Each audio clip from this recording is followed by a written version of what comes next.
You ask Tiger to solve. This deals with linear equations with one unknown. The final result is x equals 6.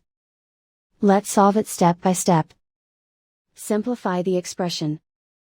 Group like terms. Combine like terms.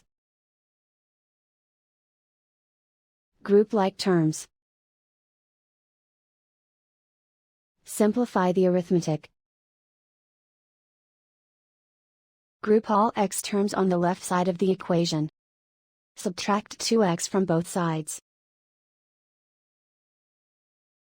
Group like terms. Simplify the arithmetic. Group like terms.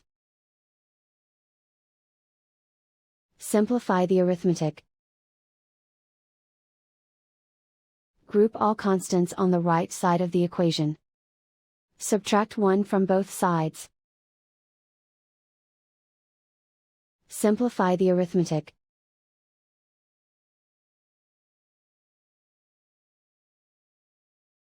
Convert the x into a positive number.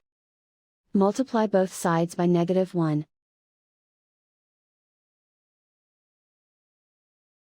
Remove the ones. Simplify the arithmetic. And so the final result is x equals 6.